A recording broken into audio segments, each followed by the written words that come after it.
All right. So it's 1:02 by my watch. I'm calling the April 7th, 2025 meeting of the, wait, it's not April 7th. It's July 7th, actually. Meeting of the Albemarle County Architectural Review Board to order. If you could call the roll, please.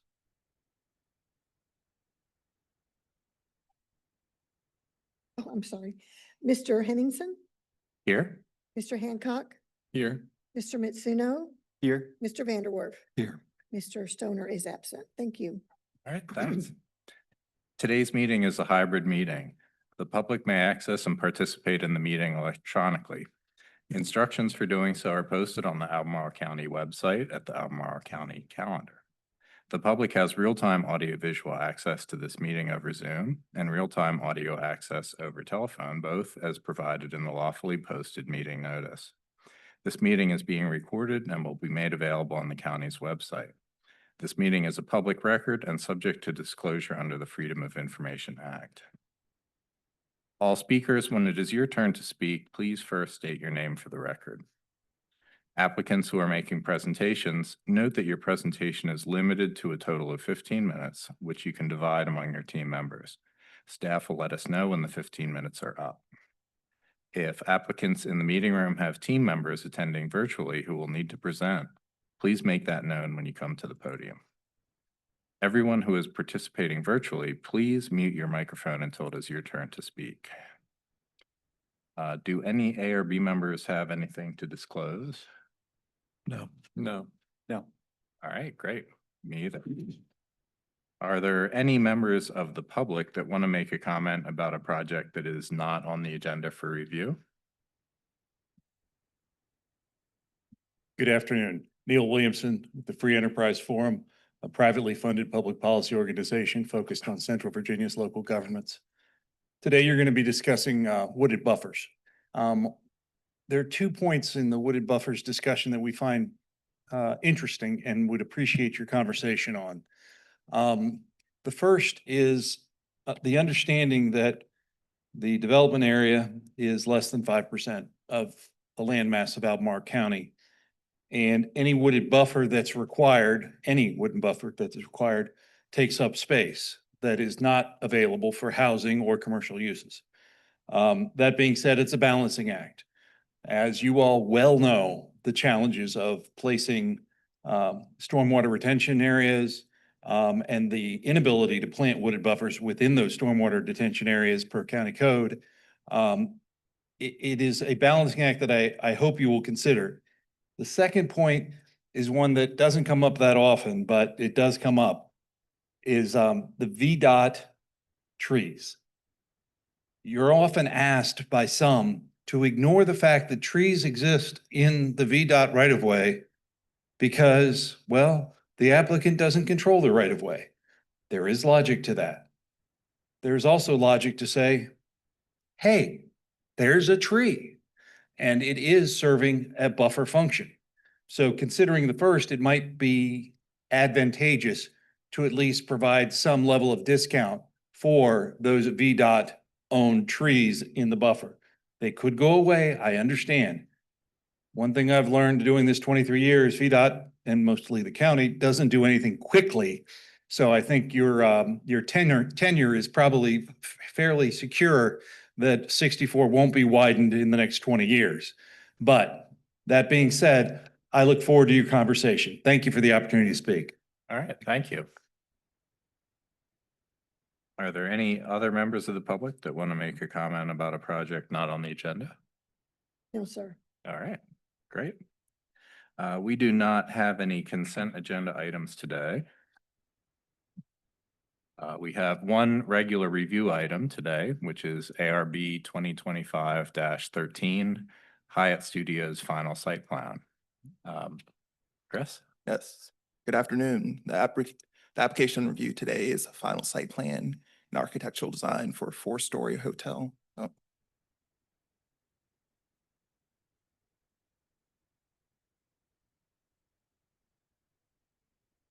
Start from top.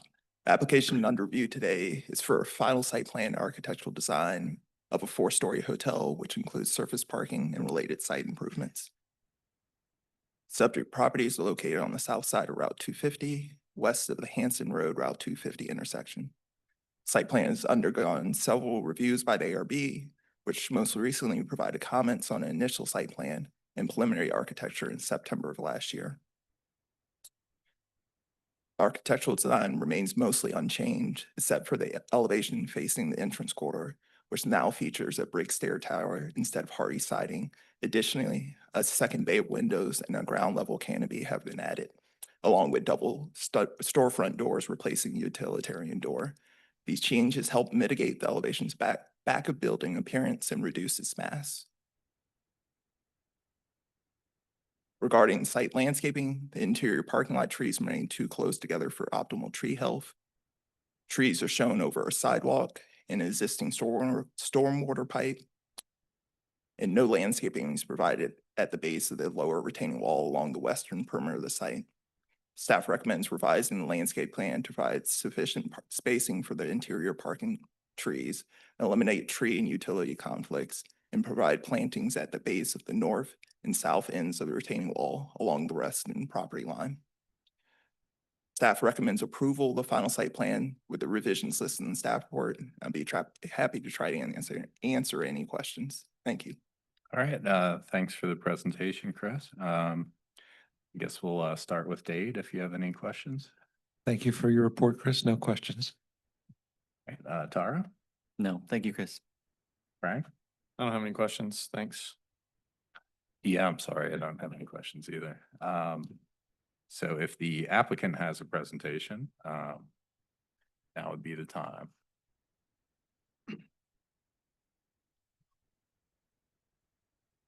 Good afternoon. My name is Kevin Schaefer. I am with the architecture firm Design Develop here in Charlottesville to discuss the Hyatt Studios at Richmond Road. Thank you, Chris, for the staff report and for the introduction.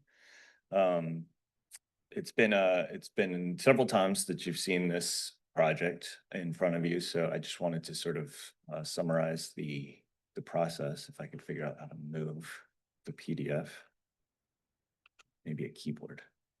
We seem stuck.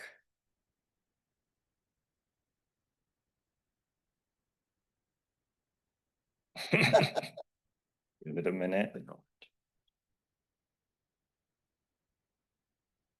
Okay, great.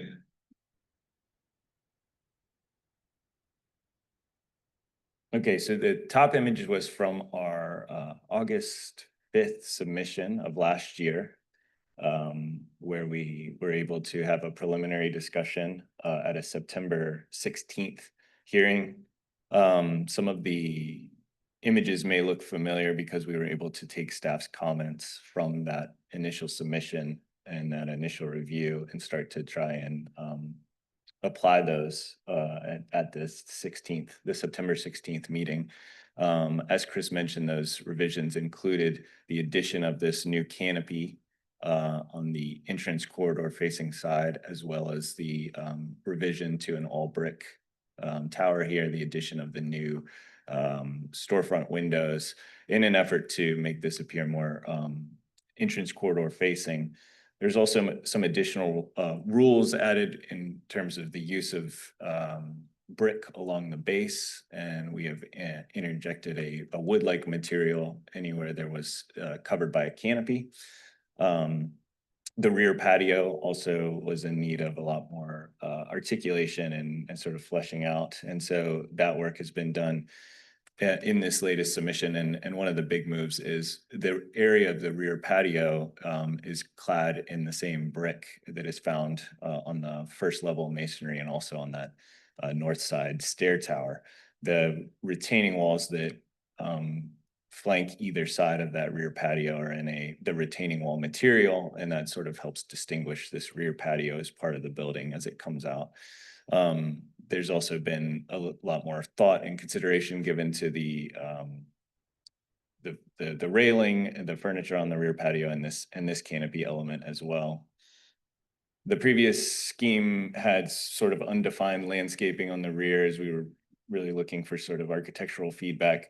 That landscaping has been refined thanks to staff's comments and supplemented pretty significantly. I think as we go through these images, you'll see it's a pretty heavily landscaped site. Part of that is the nature of the retaining walls. As we come down Pantops, it is a sloping site, which require retaining walls. And so retaining walls require vegetation at the bottom of them.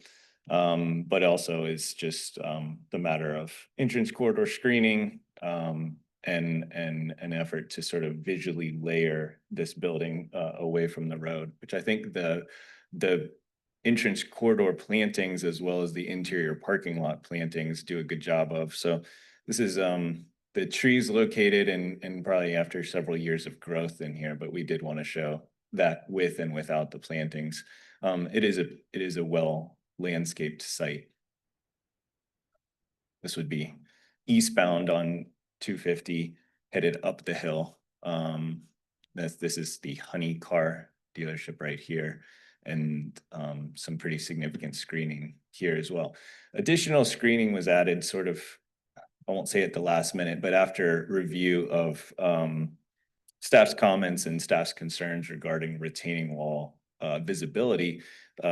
We have a little patch of land right here where we've added additional shrubs that weren't necessarily required from guideline perspective, but just being mindful of the visibility.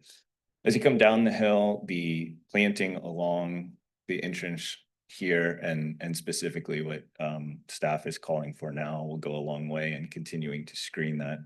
And we think that that comment is appropriate and we're able to address it. I will sort of go through each of the landscape comments just to make sure that we're all on the same page here momentarily. But the one architectural comment that we had was the height of the parapet walls, and can certainly understand the confusion because I think we had slide 20 in your booklet that was submitted did not show a parapet wall. The roof plan actually does have a parapet wall, and we'll be submitting drawings to county staff that show we've got essentially 3 different heights of parapet wall and a roof that slopes from front to back. And so we have essentially what's a 4-foot parapet wall in the front element, and then that steps down to a 3-foot retaining wall, and then that steps to a 2-foot retaining wall. Here's some elevations with those different heights on there, but essentially this was what was provided in the booklet, which would be concerning, and this is actually the consideration after further refinements. So the elevator overrun, the rooftop units, which are minimal. There's only a handful of mini split units that are handled sort of right in here at the elevator overrun, are all screened by that parapet wall. Everything else is just a rooftop vent, like a plumbing stack vent. And the rooms are handled from through a PTAC unit cooling system. So they don't have rooftop units, or there's not large equipment sitting on this roof. There's the roof access hatch up here as well. So we're confident that everything will be screened by that parapet wall that was not shown correctly, as well as just being generally low equipment. Here's where I'll go through what we believe are correct or interpretation of staff's comments regarding the landscape. I think Chris has already noted this conflict here with the stormwater pipe, which we're happy to shift out. There's plenty of room on either side of that pipe to shift those. We're happy to add some of the required street trees along this sidewalk as well. This tree we know needs to shift to eliminate a sidewalk. I think one of the questions we had was we were trying to decipher where the trees didn't have enough room to grow, because I think these are pretty large interior islands with some good room to grow. So we were thinking that this may have been the area here, because I think there's plenty of room along here and even along here. These are some pretty significant landscape islands that we feel comfortable with the trees that we're planting in there, but would love staff's comment on that. These were the additional shrubs that we added. Again, I won't say last minute, but just more in sort of consideration of staff's previous comments. And I think we're certainly happy to add landscape here as well. There's a sewer lateral that comes out of the building, which is why we were pushing our landscape efforts towards the entrance corridor, because we felt like it would be more successful screening. But we can also add shrubs in this location that's shown. I think staff comments for both northern end and southern end of the retaining wall, but the southern end is several hundred feet away from the entrance corridor at that point, and also is starting to get into the location of our riprap discharge from our stormwater system. So we just would request if maybe it can just be along the northern end of the retaining wall. Just for practicality's sake and for effectiveness of screening. I think here is a good area too, where you see just the extensive landscaping on this parcel. It is pretty heavily planted, which I think goes a long way towards the success of this project and the visual screening of this 4-story building. The last comment that we had to do with tree protection along these areas here, where we're doing some regrading, and there are some existing trees that may stay, and I think we'll provide clarity on that per staff's comments. So those are the landscape comments that we wanted to talk through, but we're happy to answer any questions you may have. I do have Chris Marshall with Shimp Engineering here in case we have more detailed discussion on landscape required, but happy to answer any questions you may have. And we would greatly appreciate sort of staff's guidance on the parking island specific question. All right, thanks a lot. I guess we will start with Dade if you have any questions. Sure, thank you for the presentation. No questions. Frank, I don't have any questions. Thanks. Tara, Nope, very clear. Thank you very much. sorry, I got nothing, no questions. Thanks. Are there any members of the public that want to comment? All right, sounds good. The ARB will now go into discussion. I guess we'll start with Tara, if you have any comments. Thank you. I appreciate the applicant's presentation. I think the developments since the last time we saw this project have all been really positive, and I appreciate the direction that the shape the project is taking, and I think that you know, pending some clarity on the tree spacing in the islands, that all of the proposed responses seem adequate to me. So I appreciate it, and yeah, thank you. All right, thanks. Frank? I agree with Taro. I think it's a nice project. I don't have any questions or comments. It all's pretty clear. Thank you. All right, Dade? I agree with my colleagues. I appreciate the developments in the project and the applicant's willingness to incorporate the staff comments on the landscape. So appreciate the way it's developing. Thank you. All right, thanks. Yeah, I don't want to sound like a copycat, but I agree too. So I think all the tweaks were in a positive direction. So I think it'll be a pretty nice project. So if we could take a look at the recommended motion. Did you want to look at the specific planting islands that staff thought were an issue? Sure, yeah. Well, All right, so I'll just do it on the web browser. And into my Bluebeam right now.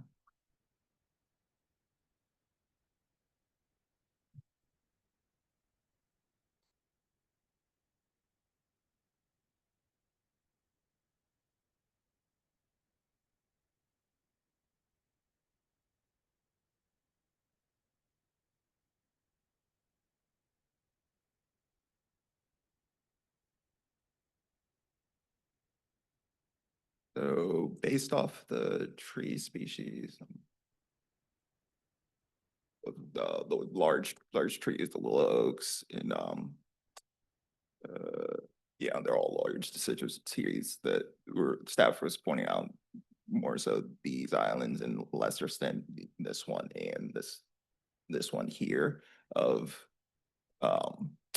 there might be enough space at time of initial planting, but all those trees or those species grow to, once mature, are expected to grow to, going off the top of my head, but I think 20 to 50 feet in spread. It seemed like tight planting area for the number of large trees proposed within those islands. But staff is also acknowledging that it intends to meet the interior parking requirements, which is 1 tree for every 10 parking spaces. And I think I can't remember the exact number. I think they're 1 above their required parking. I believe it's 123 versus 122 or 124 versus 123.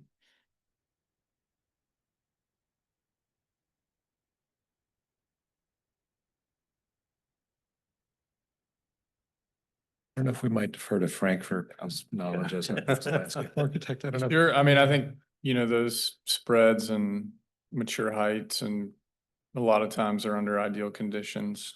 Now, So we're in a parking lot, they're gonna be stressed, they might not reach that in our lifetime. But they may. The other option is to look at something else on the county's approved list that is maybe has a different form, more upright. At first glance, especially if they meet the numbers, I don't know that we can do much, but it sounds like the applicant's willing to consider alternatives. At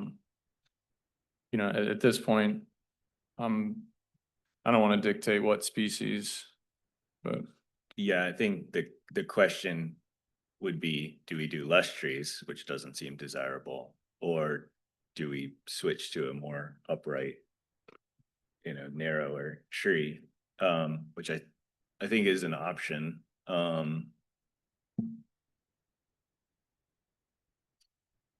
We can go through with so just to provide clarity, the concern would be, I can't control what else. The concern are those 2, mostly just those areas right there, those 3.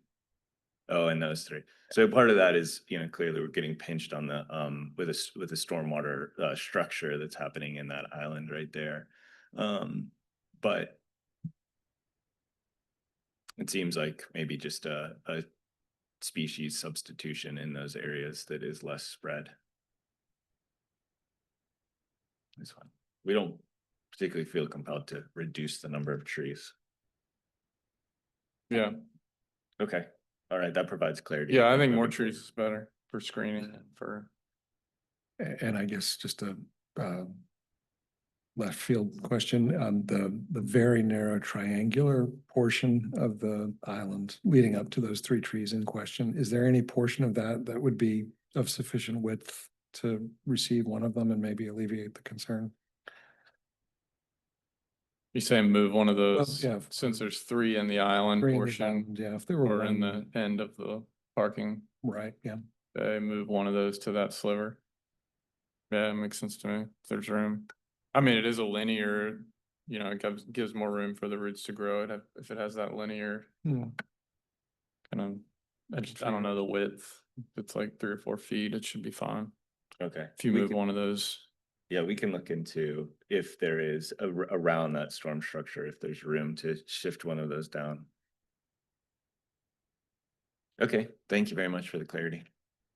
All right.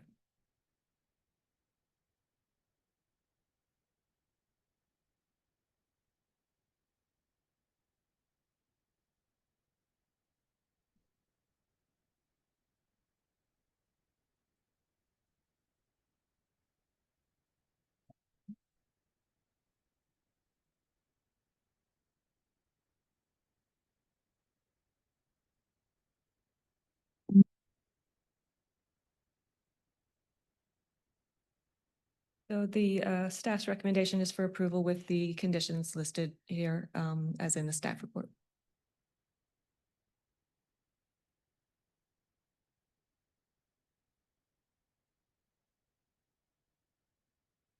So I think relative to item 6, the applicant had asked for some relief on the southern end of the retaining wall.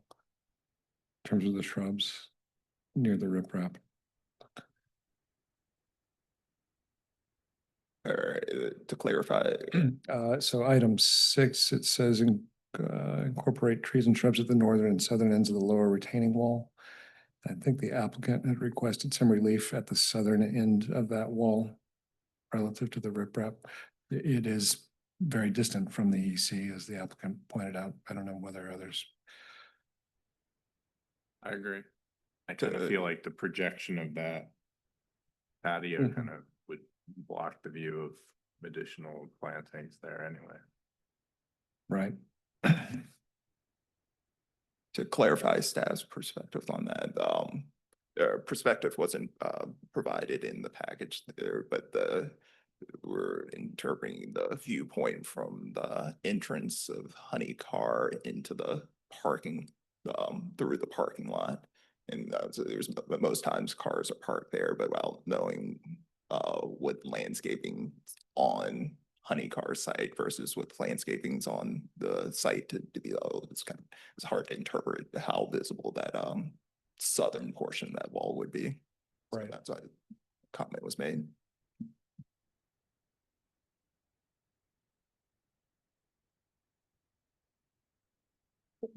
Technical difficulties. We lost our motion. There it is. All right. Working now. Just come up and down the stairs, please.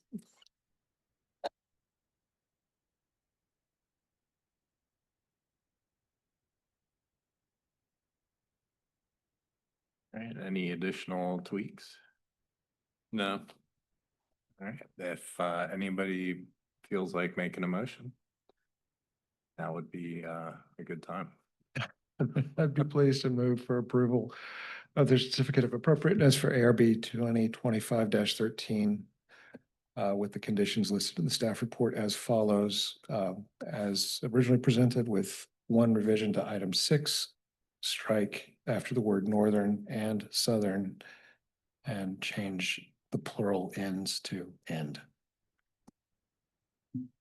I'll second. All right, great. If we could put that to a vote. Right. Mr. Vanderwerf, Aye. Mr. Mitsuno, Aye. Mr. Hancock, Aye. Mr. Henningsen. Aye. Thank you. All right, thank you. So we have one work session today, which is a discussion on wooded buffers for the entrance corridor design guidelines addenda.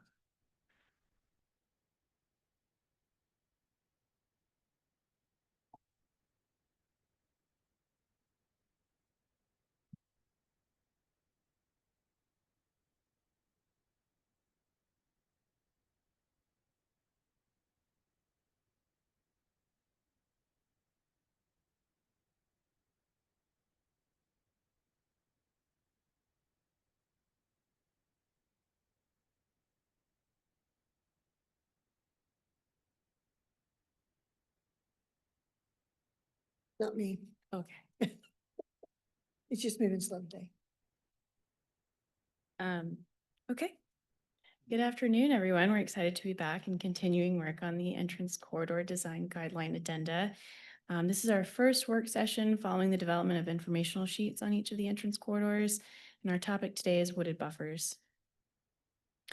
The goal of this effort, which was initiated by ARB and staff, is to address gaps in the current guidelines by recognizing the unique characteristics of individual corridors and providing better guidance on how the guidelines are applied along the various corridors.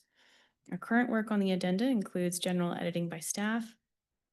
And in that, staff have identified guidance, additional guidance from the ARB, or that additional guidance from the ARB is needed on a few key topics. Wooded buffers, landscaping, corner properties, and on-ramps. These are things that were identified during the sheets and sometimes in our discussions. So we're just bringing those back to actually have those conversations. We also recognize that there might be some overlap between some of these topics, so we might try to group them in the future.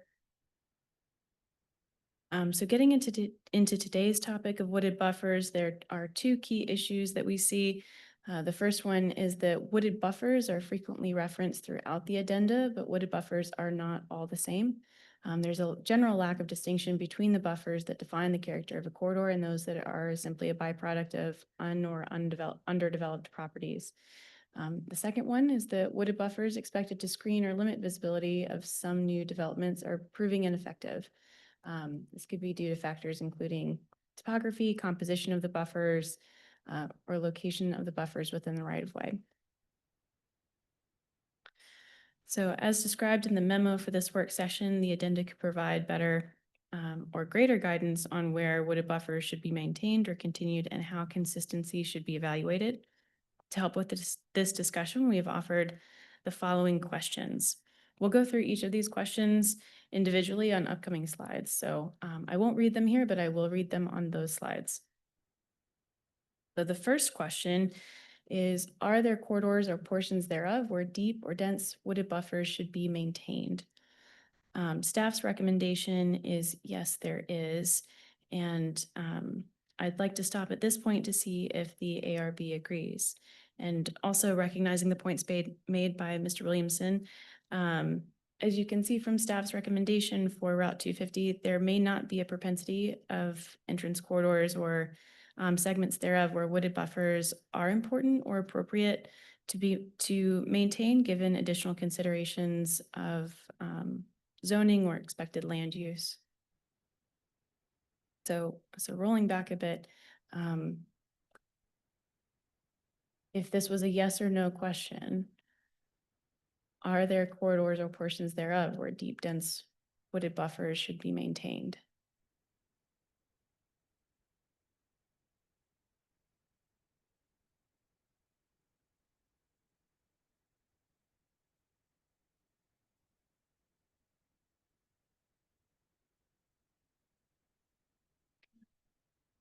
I think this is challenging. Sorry. yeah, go. This is open. Yeah. Open discussion, and this is the work session. We're working now. It seems that, and there are times where we want distant views to be visible or buildings to be visible. And I guess maybe I don't understand like the mechanics of if we went through and said yes to some of these, how that got incorporated into the addenda, and then how that was part of the guidelines. Is it an example? Is it like, for instance, the guidelines call for larger caliper trees along the entrance corridor, which becomes a requirement.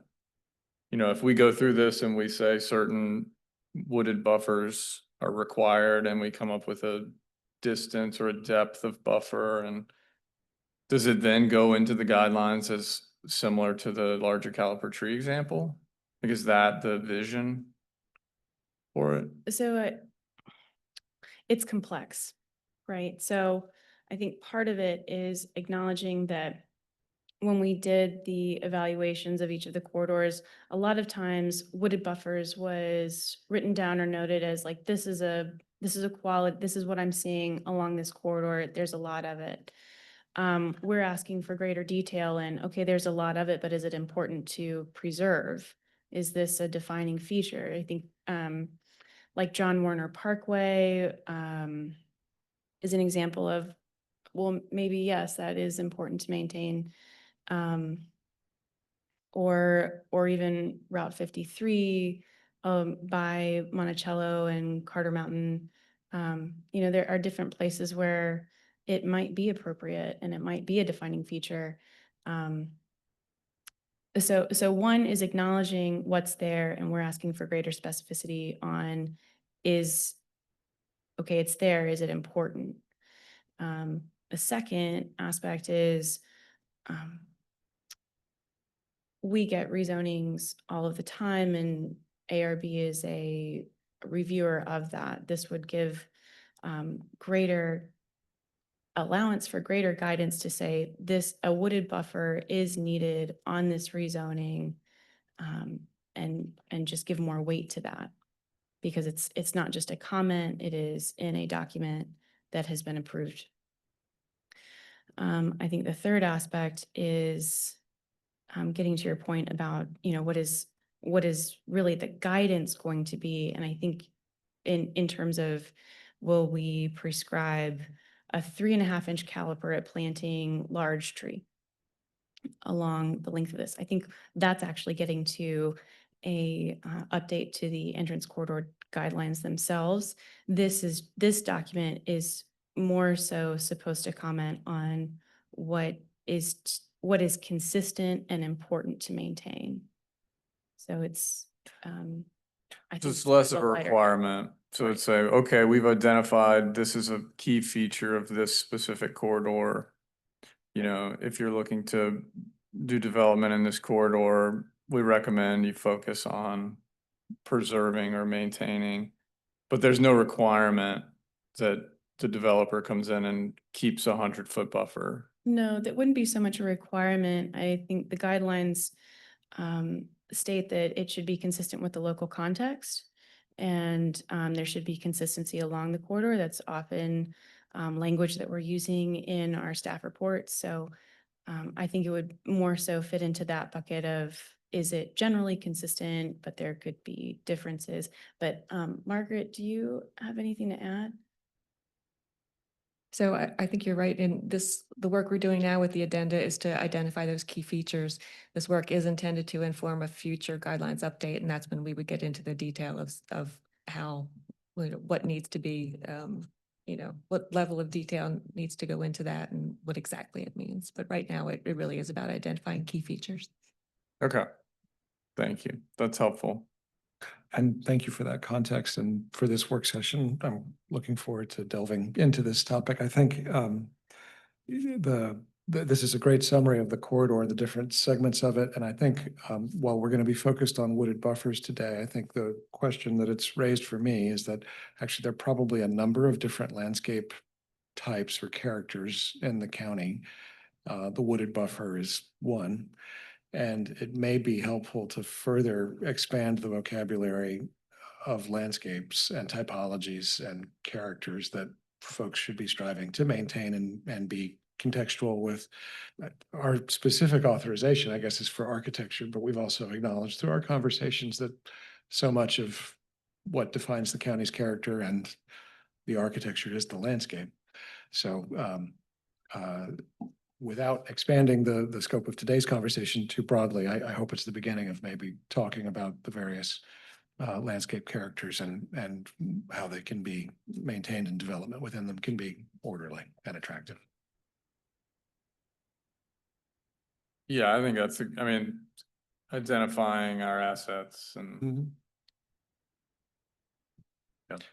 I guess this comment is not really based on factual information, but I just have the feeling that if I'm thinking of segments that have more heavily wooded areas on the side of the road, I have the feeling that those are the areas where it's a higher proportion of residential properties in those areas that would not fall under our jurisdiction. So I think it would be the areas where we would want to maintain, or at least if there's an existing character of kind of a wooded buffer on the side of the road, it seems like it would be tricky because there's a lot. The further you get from the center of Charlottesville, it seems like the higher the proportion of residential properties along the entrance corridors, and harder to kind of control what happens in terms of landscaping or buffers or any of that. So I don't know. Doesn't seem like a very helpful comment either, but Well, I think you're right in that, these places will probably be more so in the rural areas than the development areas, because it would create a conflict with the land use and zoning. And then, but wasn't Glenmore in the rural area before it was rezoned? The village past Keswick. So I don't think it's because it's in the rural area, it's immune from rezoning.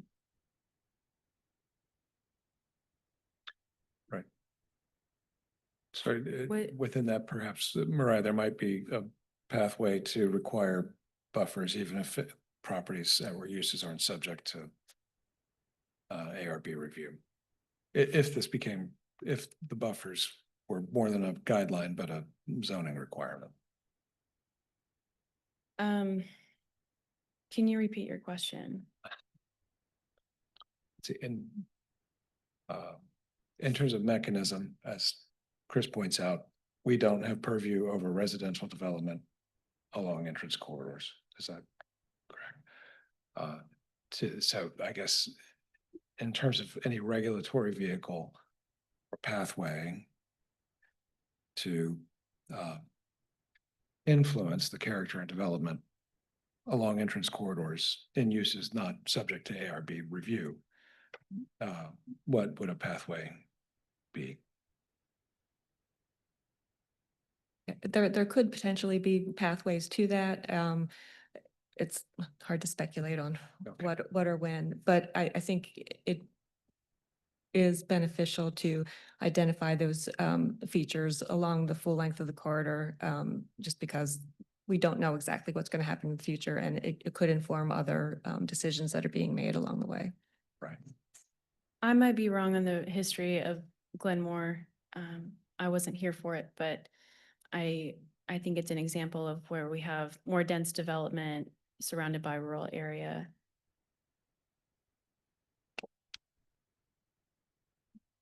Yeah, I think in principle, I don't, I think there's this kind of, I think, yeah, there are certainly areas where wooded buffer sort of being integral to the character of that corridor is appropriate. But I think as sort of the example here shows, it applies to like a pretty limited set of corridor portions throughout the county. And, you know, I'm pretty comfortable with the idea that there are parts of our county that like the sort of wooded nature of them is something that's sort of integral to their character. But I also think given that it's mostly outside of the development areas, I don't know if it's going to be a significant, I think it'll have limited impacts on the actual majority of the things that we see through the board. And I think like, you know, that's kind of a mixed, I think it's important to note that that's part of the character of the corridor, but as we get to the later questions, like I don't know if the wooded buffers is necessarily going to be more super pertinent to like cases where we've seen existing plantings not, or existing trees not sufficiently screen, you know, other projects. Yeah, I feel like it makes sense to include them, and that it, I think the application that you're suggesting in this case is pretty appropriate. I think we'll have to see how it interacts with the other questions that you have going up. Sure, later. and since we're kind of getting to it, I had prepared a slide that just had example images of each of these. Afton was the only segment that we were recommending. Wooded buffers have that identification as wooded buffers are important to maintain. In the others, you can see that it's not so much wooded buffers that wooded buffers aren't predominant or an integral feature. Yeah, and I think if it says, you know, the language is important, whether it's a recommendation to retain or it's a acknowledgement of a defining feature. You know, I think where you get into trouble is if you say like, you know, minimum 100-foot buffer, you know, retain 100-foot buffer on all of these corridors or something like that. Like, I don't think, first of all, this is not the document to do that in, you know. Second of all, like you've done in this analysis, it's different. Like it's going to change along a corridor. And a lot of times the open character is, you know, very nice and something to be preserved as well, you know, where you don't have a wooded buffer, so. But yeah, I think it's gonna help the applicant. It's gonna help us review it when you say this is a defining feature. For instance, if a development comes in and, you know, clears the buffer, and that's something we're gonna consider when we review the application or when staff reviews the application. And it could also be dismissed Yeah, at this stage. I think we're getting to the point where we're talking about, you know, where is that very fine line between the addenda and an update? yeah. So it is tricky because we're on the line. And if you're metal building that, you know, typically wouldn't meet the spirit of the guidelines is behind a certain amount of wooded buffer, you know, we'll take that into consideration. So there's examples where it's an advantage to the applicant or. Yeah, I think, because if the applicant is using a wooded buffer as part of their, I guess, scheme for addressing the ARB requirements, it's, I think, easier to establish some specific criteria for what would constitute a wooded buffer. That seems to be something that we get a lot of. You know, if you have an applicant is saying, you know, we're going to clear cut this whole site and we're going to provide this wonderful landscaping program against the entrance corridor. And, you know, all the buildings in the development are going to meet the ARB guidelines. That's one thing. There's nothing to stop them from doing that. But we seem to get a lot of applications where, you know, well, the back of the building and the parking faces the entrance corridor, but, you know, we have this wooded buffer that, you know, makes that okay. So I think it would be, you know, appropriate if the applicant is gonna state that they have a wooded buffer, a little more guidance on what constitutes a wooded buffer would be helpful, I think.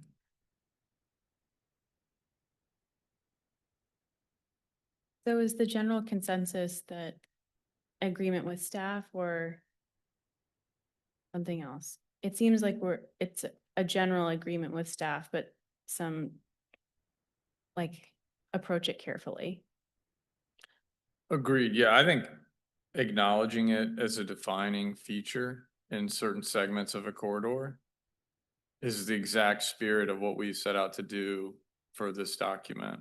Yeah. Of like contextually put a development in this context and let's review it in that context versus the guidelines that represent all the corridors in the county. So I think for sure, it's just as important as a neighboring significant work of architecture, I think. It does contribute to that sense of getting out in nature. What's that? I think when we were first starting on the AC 44 work and there was this kind of visioning question about, you know, in what ways is Albemarle County unique? I think one of the answers from the board was you can get out into nature so easily. They're very dense areas and then they're very more natural areas and you can get out into nature quickly. I think that contributes to that. Okay, so understanding that, yes, and we kind of want to flesh out more of wooded buffers might be one, and there might be other terminologies that we can use and apply.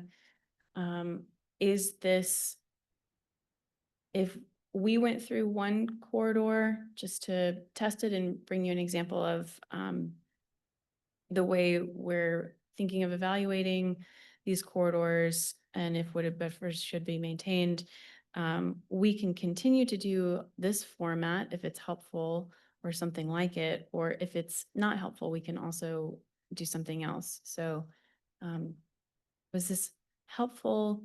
Would you like to see a different format? This seems helpful to me. Yeah. Yeah, and I mean, I don't know that it's recommendation for retaining. I think it's just an acknowledgement of its presence as a Yeah. defining feature. Right. Because when you say that, there might be an instance where an application removes a portion of it, but we're okay with it. And it's done in a certain way, or they supplement it, or they're doing it to add an entrance to their property. There's lots of ways that could happen. And I think it would be confusing in this, applicants would wonder if that's a requirement, it's not in the guidelines, and so. Okay, so we're going to move on to question number 2, but thank you for your comments. So the second question is, how should the visibility of a proposed development be assessed when a large part of the existing wooded buffer that is identified as to remain stands in the right of way and is not under control of the property owner? So in other words, can wooded buffers within rights of way be relied upon for screening? And this question acknowledges the growing concern that some of the newer developments are more visible than expected. When evaluating new development proposals, there's a propensity to allow wooded buffers in the rights of way to contribute to the screening. Often the depth of the wooded buffer is the primary or only criteria used to establish whether the development would be visible. There are a couple of issues with this. The location and qualities of the wooded buffers within the rights of way are not guaranteed, as acknowledged in earlier comments. They could be altered or removed at any time regardless of the development. But also, the depth of the wooded buffer does not provide an accurate picture of whether the wooded buffer can or will provide adequate screening. Topography and buffer composition are also a factor. So we have a couple of examples related to this question that I can just go through. So this first one is 5th Street Apartments. In it, the buildings from this location are 660 feet from the entrance corridor. The retaining wall is 530 feet. The next example is 5th Street Station, so the back of like Wegmans and what used to be public lands. These buildings are 220 feet from the entrance corridor. Altaview Apartments, which is 750 feet from the entrance corridor. Retaining walls are about 500 feet.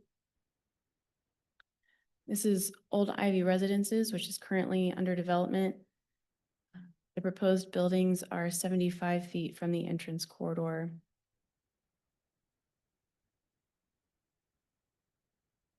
These apartment buildings are Rio Point, and they are 25 feet from the entrance corridor, but they did dedicate a good amount of their frontage to right of way.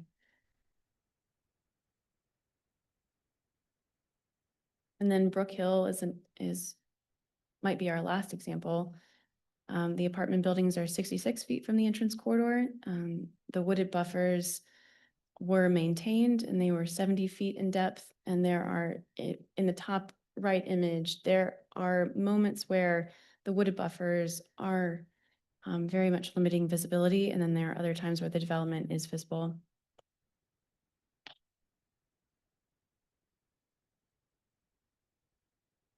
Those are our examples.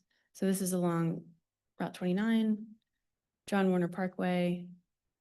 This is the 250 bypass. 60, and then these first examples are along 64.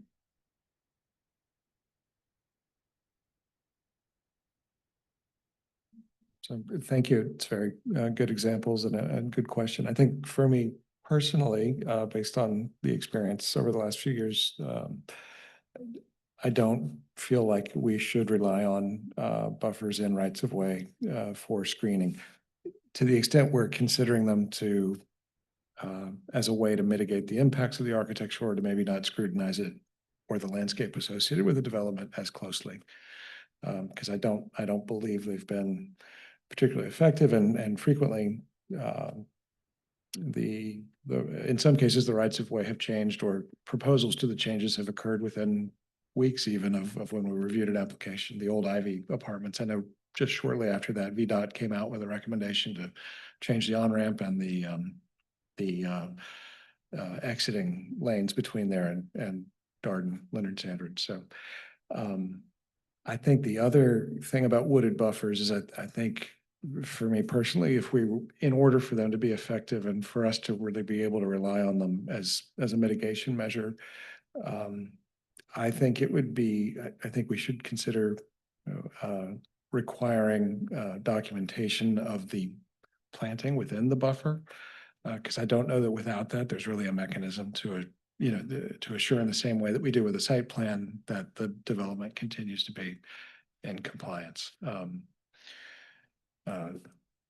All of this, I think, is tempered by the discussion we just had about how, this really is a supplement and something to be considered narrowly in terms of where wooded buffers are really truly part of the character to be maintained or to be attempted to maintained. But I guess that's what I would offer from what I think I've observed in the last few years. But what do others think about this question? This is a tough one. A few thoughts. I think the other thing to consider is topography. Hmm. A few of these examples, like when you look at it in plan, all you see is like 500 feet of existing trees to remain. And you think there's no way someone's going to see this. And we use the argument on 64, you're going a certain speed, you're down here, this is up here, but yeah, I think the one near Martha Jefferson, I always think of Dade when I think of this, when I drive by on 64. The architecture is perfectly acceptable. It's that it's on these retaining walls. And so then the idea was, mitigating the retaining walls. So I think we need to think about it like that. But the other piece is that, in some ways, the expertise of staff and the board, it's up to us to kind of read the plans, read the perspectives, the visualizations that the applicants put forth, and ask the tough questions of like, what does it look like from this vantage point? I know you're not thinking about it from 64 West, a mile away. But, at some point, and so that raises the question of like how this could be a case by case thing, and we might not be able to prescribe a, one size fits all. But yeah, and I agree. I think Dave's other point of like, what's the makeup of the species? If they're largely deciduous trees and not, not full of underbrush or any evergreens at all, you could have 150 foot buffer, you could see right through it. The other piece to that is, at what point is it okay to see a building?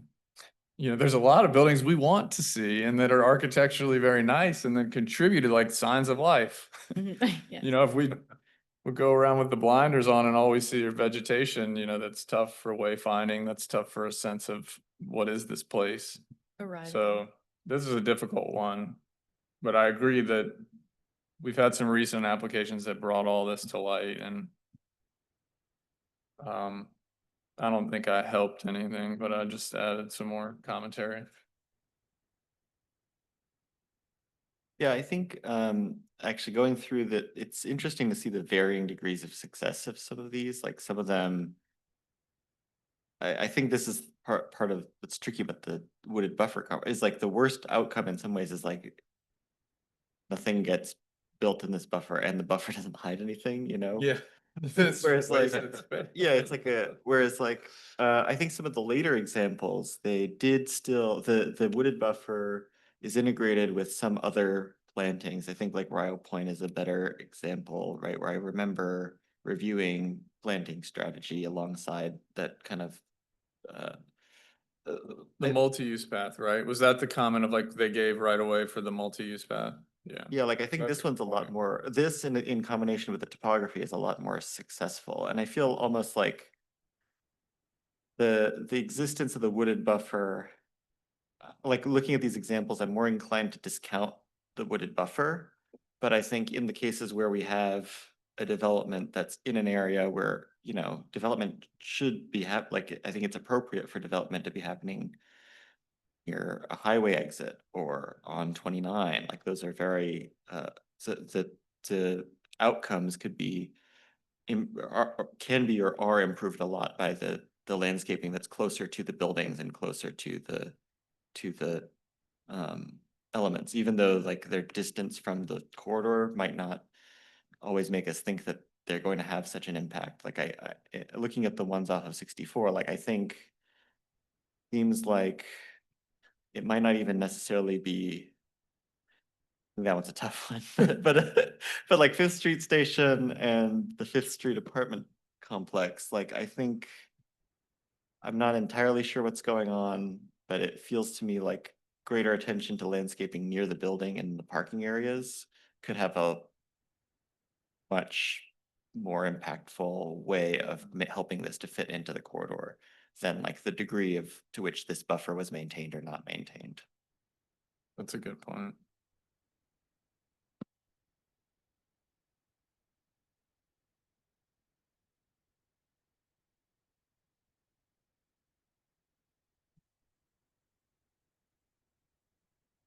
So did y'all have specific thoughts about whether the buffer within the right of way can be considered or not? I feel like every application that has that condition, staff has brought that up in the staff report and pointed that out to, just brought it to light. And then it's up to us and the applicant to address it. I mean, I feel like every staff review acknowledges, hey, there is this buffer, but it's not controlled by the applicant. And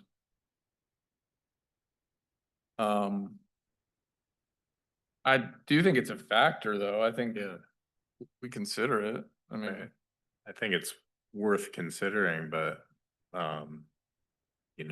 it's, I don't know that an applicant should be guaranteed, buffer benefit, from without a This- little bit more burden of proof. there. yeah, I'm remembering was there a wastewater treatment plant at Keswick that was pretty close to 64? Yeah. And the building was like right on the property line or close to the property line. And the applicant was trying to rely on the right of way. And I think the staff and board review ended up requiring like evergreen screening. And we didn't end up relying specifically on that. Is that right? I think that's right. So I think it's known. I think, in this document, certainly a note to this effect for the 64 entrance corridor or for others. I should know that whether it's in there or not, but like having that as a bullet point or an asterisk of like, hey, this right of way cannot be guaranteed, or the language you have here, relied upon for screening.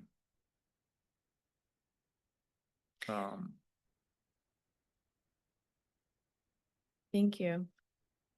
We also, I think the biggest thing there is that we've maybe relied too heavily on the 2D plan.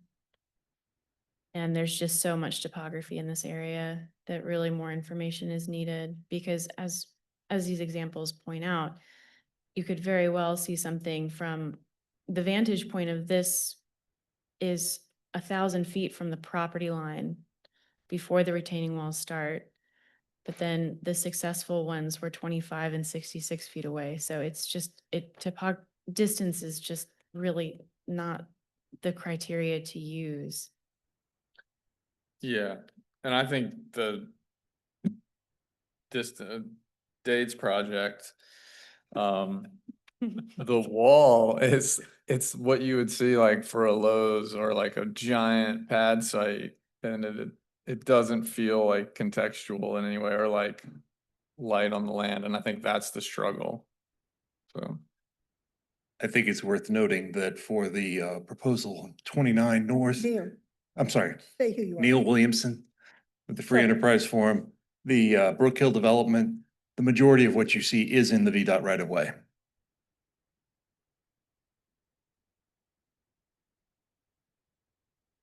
They have retaining ponds. Yeah, I mean, I remember looking at the one on Martha Jefferson and thinking, there's no way that we're gonna see this. Yeah, they were all. Yeah. I mean, I think distantly, but I was not picturing that retaining Nor wall. was I. And Yeah. Margaret, I'll just point this out, but that I apparently scaled the image wrong. The first, so in the site, I had taken pictures of the site plan, or I had pulled the site plans for all of these and measured them. The scale must have been wrong on this photograph or on this site plan, I guess, sheet. So this distance is at least to the closest building, it's at least 100 feet. And then some of it is in the right of way, but all of this gray area lands on its own property, which is at least 100 feet on its own. And then there's some within the right of way. So that's my mistake. And I guess in the case of that development, the wooded buffer was proposed by the developer. I was just trying to remember the origin of it, because that area is in the development zone, correct? The master plan calls for a landscape buffer there. wood Okay, buffer. I which forget may the just terminology. have been more about creating a buffer for the residential use that was envisioned there next to the corridor or something, but because I think to Mr. Williams's earlier question about, you know, the limited development area in the county, you know, it does seem like maybe I can imagine a pathway to say, well, when something is designated in the development area, necessarily that implies maybe some different landscape criteria. And so I don't know that in the abstract, you know, wooded buffers would be a reasonable requirement within the development zone. Although I think going, you know, Frank, you made a good point about sort of varieties of planting and evergreen versus deciduous. And I don't know whether other members or staff think it would be helpful to maybe develop, you know, some general recommendations, not binding, for sort of the mix and arrangement of species, and a definition of what the purpose of a wooded buffer is, whether it's, you know, simply to screen or to block or to, and there might be a couple of different types, but, you know, depending on the density of evergreen versus deciduous. But, you know, recognizing the development pressure that much of many of our designated entrance corridors are also in development zones. It seems like it might be helpful to develop, similar to the street tree planting guidelines and others, like a wooded buffer guideline that ideally could be effective and implementable in a way for those areas where things. I think just from a perspective of evaluating applications, the things that I've seen that are most helpful in kind of understanding and like giving me a sense that, oh, the final product was close to what I expected based on our review.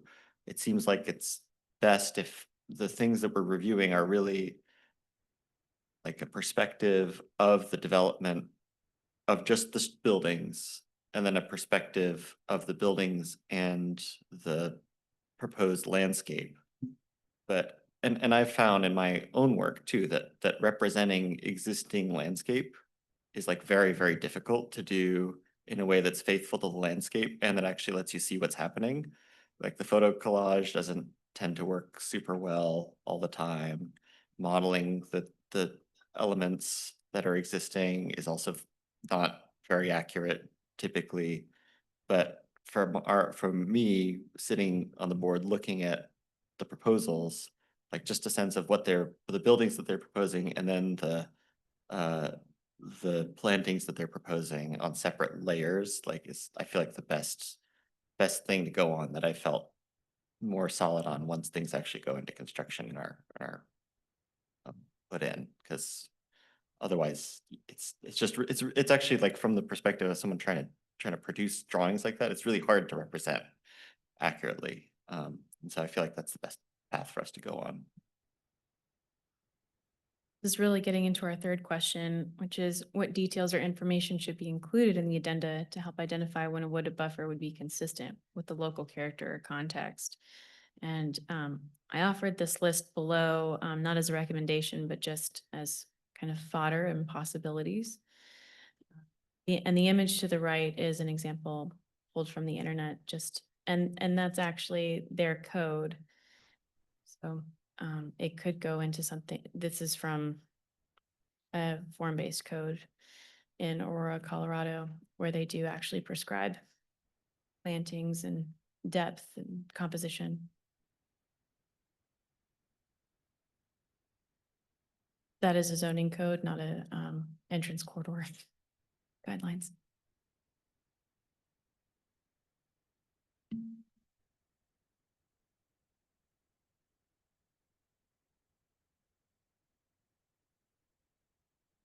So what criteria would be helpful in evaluating wooded buffers if you were tasked with being the client developer? What aspects would be helpful to see in the addenda to let you know like about what to shoot for to be consistent?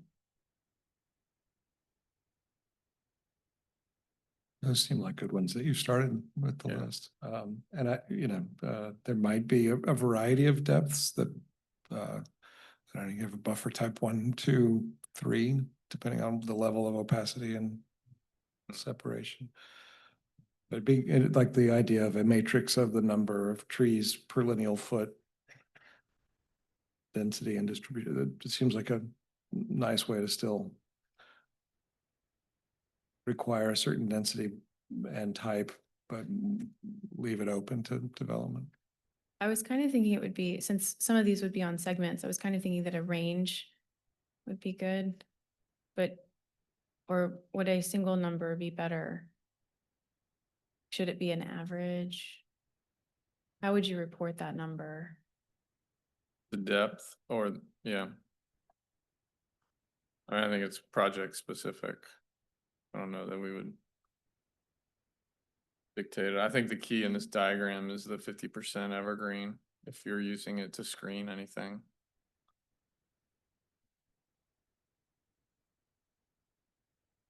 And this could be a case too of like Dade mentioned, you do an inventory of an existing buffer or an adjacent buffer or something on the corridor, and base it on that. Like, predominantly oak with some understory of X or, and that's kind of like you would look to the designers or the applicants to bring that forth. And to me that, that's similar to them saying, well, we noticed these architectural forms along this corridor. So these are things we incorporated into the building, or this is what we were acknowledging. You could do that similarly with a buffer. Yeah, that's a good point, Frank. Kind of think of like cell towers where they have to do a balloon test. Where you actually, I'm not suggesting that like we tell people they have to do this, but it seems like there's so many variables that it's like almost have to do something like that to prove that a buffer really is going to screen something if it's undesirable, to look at, I guess. Yeah, I think there are two, like to Dade's point about the buffer type A, B, and C, or 1, 2, and 3. Is this a wooded buffer that is consistent? Or is it a wooded buffer to limit visibility? Or is it both?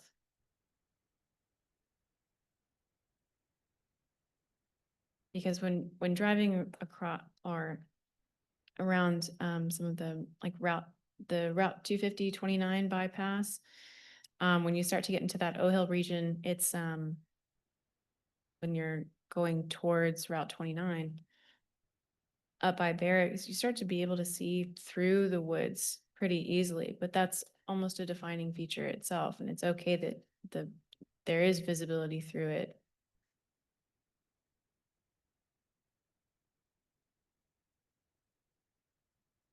Yeah, I guess so are we looking for like, because there's one set of wooded buffers that are intended to provide screening. But is this question like, how much of the wooden buffer do you need to preserve to maintain the wooded character of the rest of that corridor? Is that kind of Yes, what this is so- getting at? Yeah, the questions are a little confused. I think this topic was just it was hard to piece out the different questions. So the first question was, are wooded buffers a defining feature? Second question is, should they contribute, and what aspects should really be considered to allow them to contribute to making the development more visible or less visible? This question is more so related to the first question, where it's, okay, if a wooded buffer is significant to this corridor, like how do you then gauge what aspects make it significant and then consistent with what's there? So this isn't really visibility or not. This is consistency. I wonder if part of it is like if there are trees above a certain caliper or something within that. Because I can imagine a situation where like you could have a relatively shallow buffer, but if trees within that area were that certain more significant trees were preserved, it could be okay to build closer into that buffered area, provided that those trees are preserved, something like that. Like, I think one of the things that I'm starting to feel is that the depth is less important than I think what Frank was saying, like the composition of what's actually there. And then some acknowledgement of the history of the land and the landscape up to that point. It's like, part of it is like, are there significant features in that landscape that can be preserved? Apart from whether like all of the little scrubby trees within 50-foot radius of that thing is preserved, like that might be less important, and that might be okay to be incorporated into the development. But if it's, like it would be a real shame if like shrinking down that buffer to 20 or 30 feet resulted in the elimination of grand old trees. That's like a different thing, I feel like.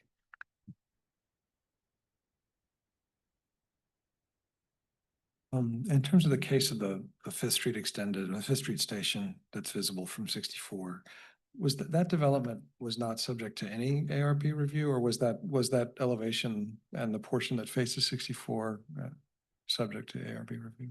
Fifth Street Station, the view from 64 was subject to ARB review. Was subject, okay. I think they've like cleared the underbrush to make it more visible, It does feel like that. but I don't know that, there's also like some thought and care given to the architecture of the back of that, that isn't typical of a shopping retail type back of a building, so.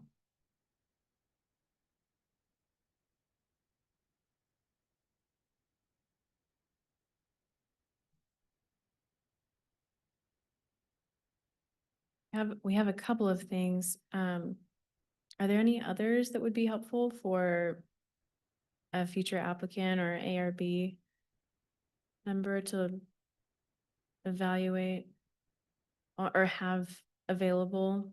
To Frank's earlier point about topography, I mean, maybe it's so obvious it doesn't need a representation, but a representation of like appropriate sectional location of the buffer relative might be useful, just to, like if it's above the roadway and eye level, that it counts. Doesn't- I think we'll be doing a lot more drive-bys of these entrance corridors you all took away the easiest to evaluate, the buffer depth. Okay, great. So thank you for your discussion. Were there any other questions or comments? I think some came up during the discussion, but are there other, like, I think the question of, why does this matter? Or, to what extent are we really suggesting wooded buffers in rural areas? But are there other questions that have come up? I don't have any other questions. No, I mean, I think we touched on it briefly, the question of like residential development in the rural area, and I think is there anything in that? Do other members feel like there's a gap and having a desire to find a way to fill it in terms of having a way to have entrance corridor oversight over that, or any guidelines that would help assure continuity? Because I guess right now that can largely just happen outside of it. And there's some instances where it's a discontinuity in terms of the character. I don't know. Meaning like if it's a by right development Right. in the rural area or, yeah. Yeah. Yeah, I don't think and it's gonna be a residential use. Right? Well, right, and I don't know whether, there's anything this board would like to recommend or could recommend, or where things would need to change, but obviously, there is pressure for development in the county. There is a need for more housing and more affordability. But thinking about our charge to protect the character and the order and the continuity of the entrance corridors, it just seems like there's a gap right now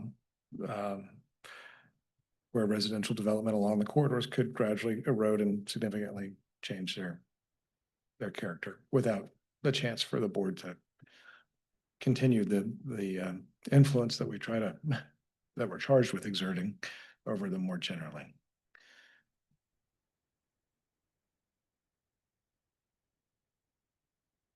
Yeah, I mean, right now, residential, unless I'm wrong about that, I think like residential is pretty much just exempt from our purview. So I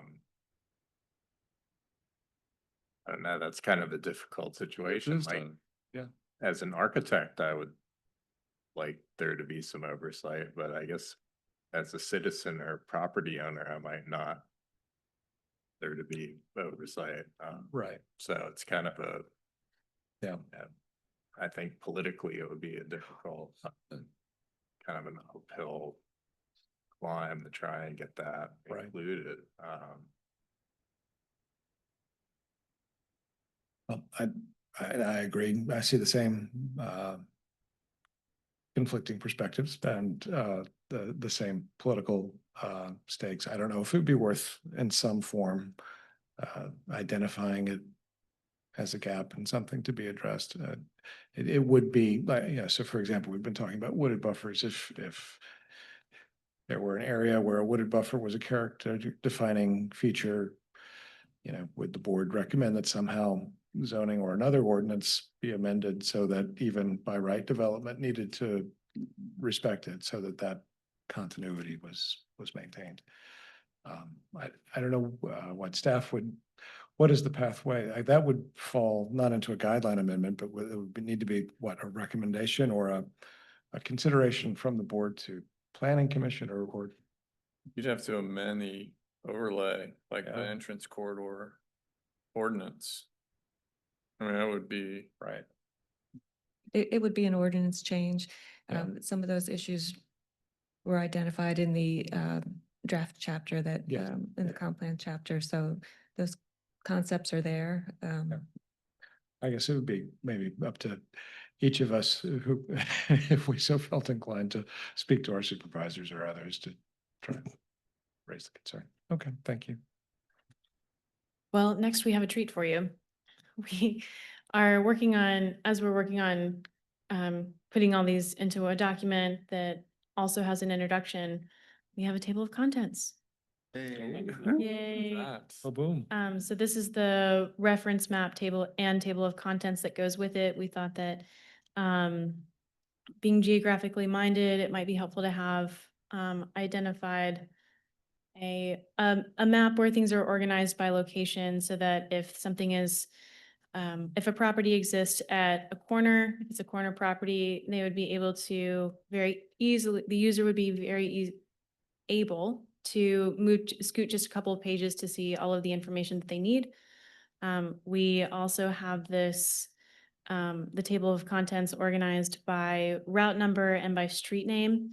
But the primary organization is going to be by location. So if they only print out one page, it would be this, and they would have all that they need. But if people like to reference different ways, we've built that into the addenda as well. It's great. Yeah, this Looks looks awesome. good. Looks really good. Consider it yours. Nice work. Okay, well, that's all we have for you today, but thank you very much for your comments and Yeah. grappling with these complex questions as we did. We really appreciate the feedback. All right, Thank well, you. thanks a lot. Guess we'll move on to other business. First item would be approval of the May 19th, 2025 minutes. Since I believe I was not here, I'm very inclined to move for their approval. I'll second. All right, if we could put that to a vote. Right, Mr. Henningsen, Aye. Mr. Hancock, Aye. Mr. Mitsuno, Aye. and Mr. Vanderwerf. Aye. Thank you. All right, do any board members or staff have any additional items?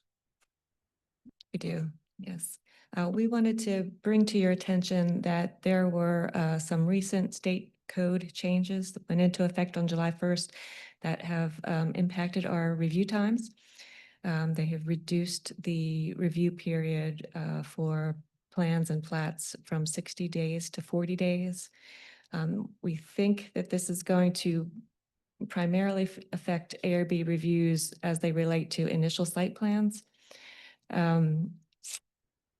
And what that really means in terms of actual work days that we can spend on getting an application to you for review. In some cases, it can reduce that review time to 10 working days or 15 working days. Most of the review periods would be more than that, but it does significantly reduce our time.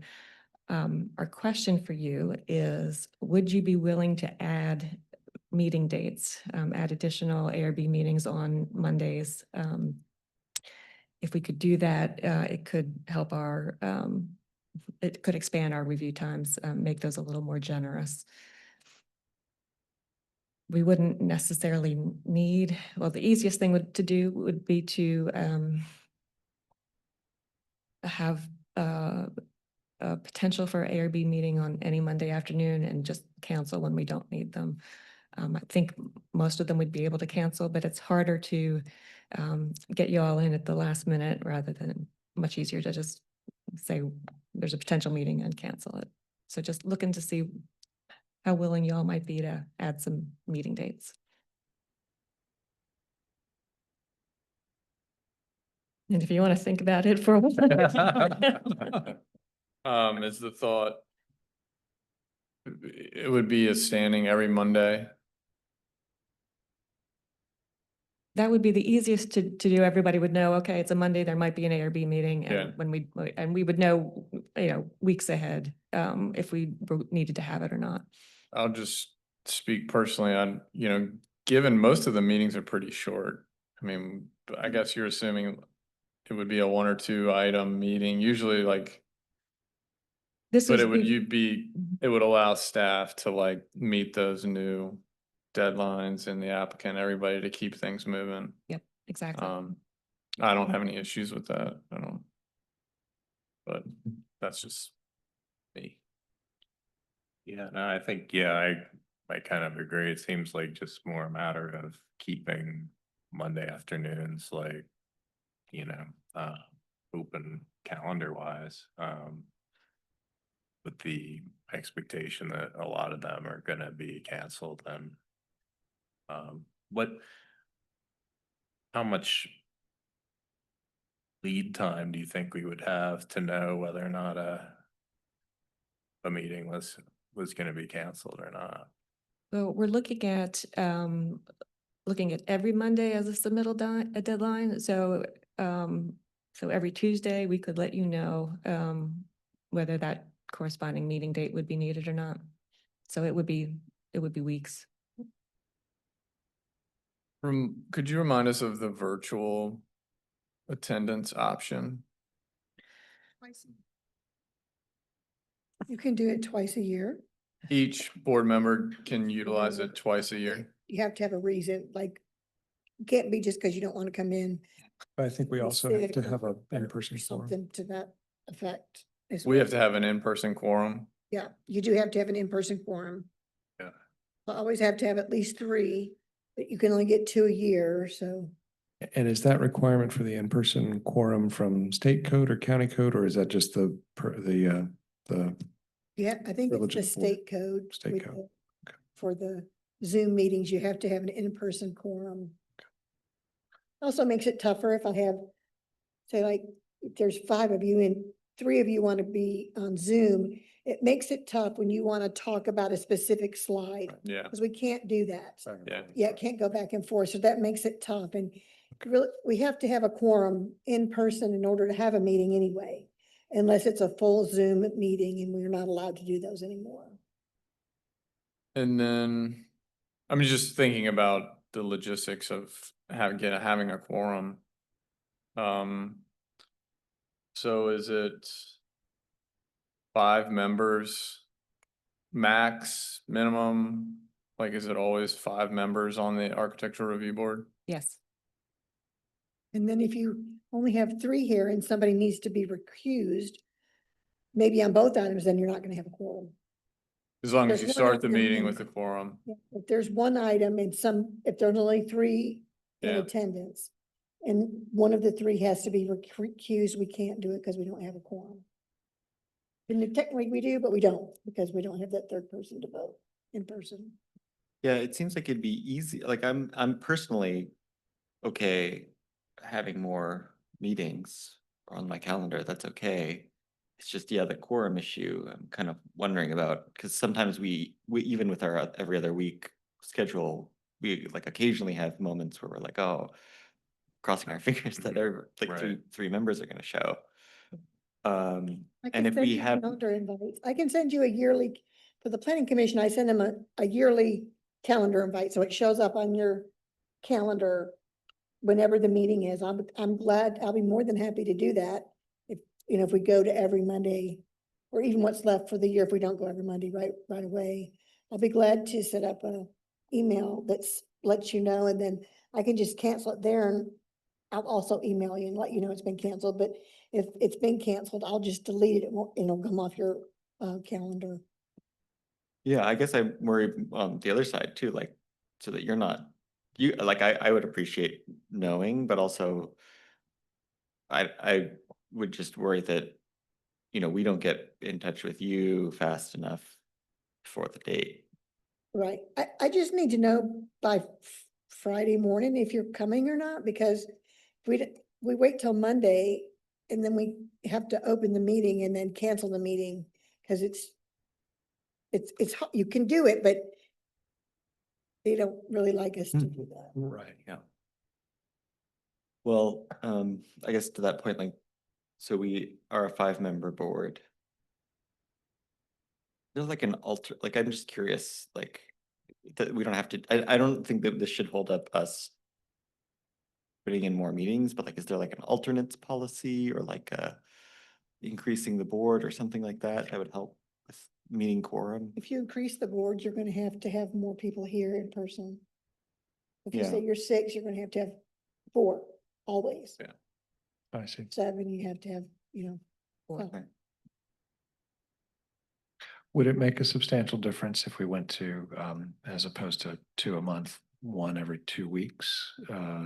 Or it's really the weekly cycle that will open up the, But potentially, it's, doesn't, it shouldn't be as challenging as it is to figure this out, but it's when you get a 5th Monday, it like just messes up the whole counting. So Right, yes, it's yeah. hard to, it's just hard to make it very simple. Um, and since we don't know when applications are going to be made, it's hard to say, you know, which review period do we really need to get it in there? So potentially that could help. So so it's 40 calendar days for the review, is that right?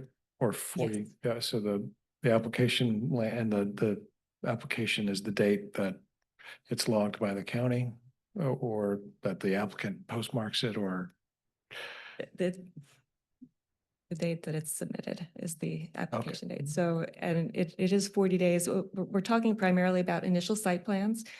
So on initial site plans, the ARB is providing advice as a site review committee member Yeah. to basically the lead planner, the planner who's leading the review of the site development plan.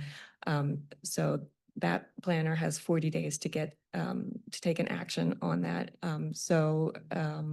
We have, so they need a little bit of time to get everybody's comments in to figure out, you know, to get Right. that coordinated. So we have 35 days to get them the ARB comment. see, Then when you back out, you know, it's sort of a day at the front end and 2.5 days at the back end for getting it posted, and you take out the weekends, it's just, yeah, yeah.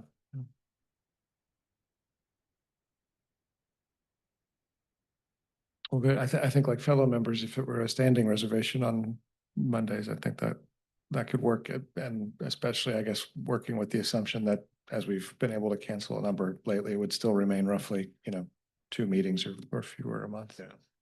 Yeah, I think it's potential that you might not see all that many added meetings. Last year, there were 12 initial site plans.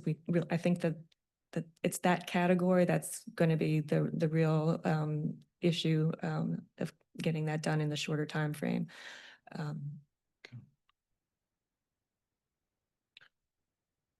That in the code that we review initial site plans Yes, as a member of the site review committee, like the whole ARB. yes.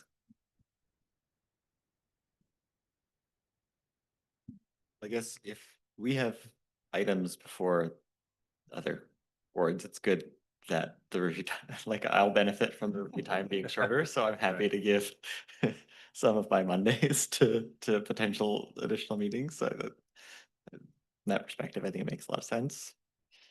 I guess, I mean, the way I look at it is like, this is not increasing the number of applications that we're reviewing. It's Right. just making it such that maybe we meet 2 Mondays in a row and then don't meet for the next 3, or, you know, just a little bit more flexibility in terms of when. Makes it easier to say no to client meetings on Mondays. Okay, I think that's the information I need for now. I will contact Mr. Stoner and have this discussion with him and see if he's on board with that. And then we'll get back to you with more details. Thank you. All right.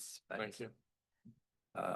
Okay, so the next ARB meeting is scheduled for Monday, July 21st, 2025. Is there anyone who does not think they'll be able to attend?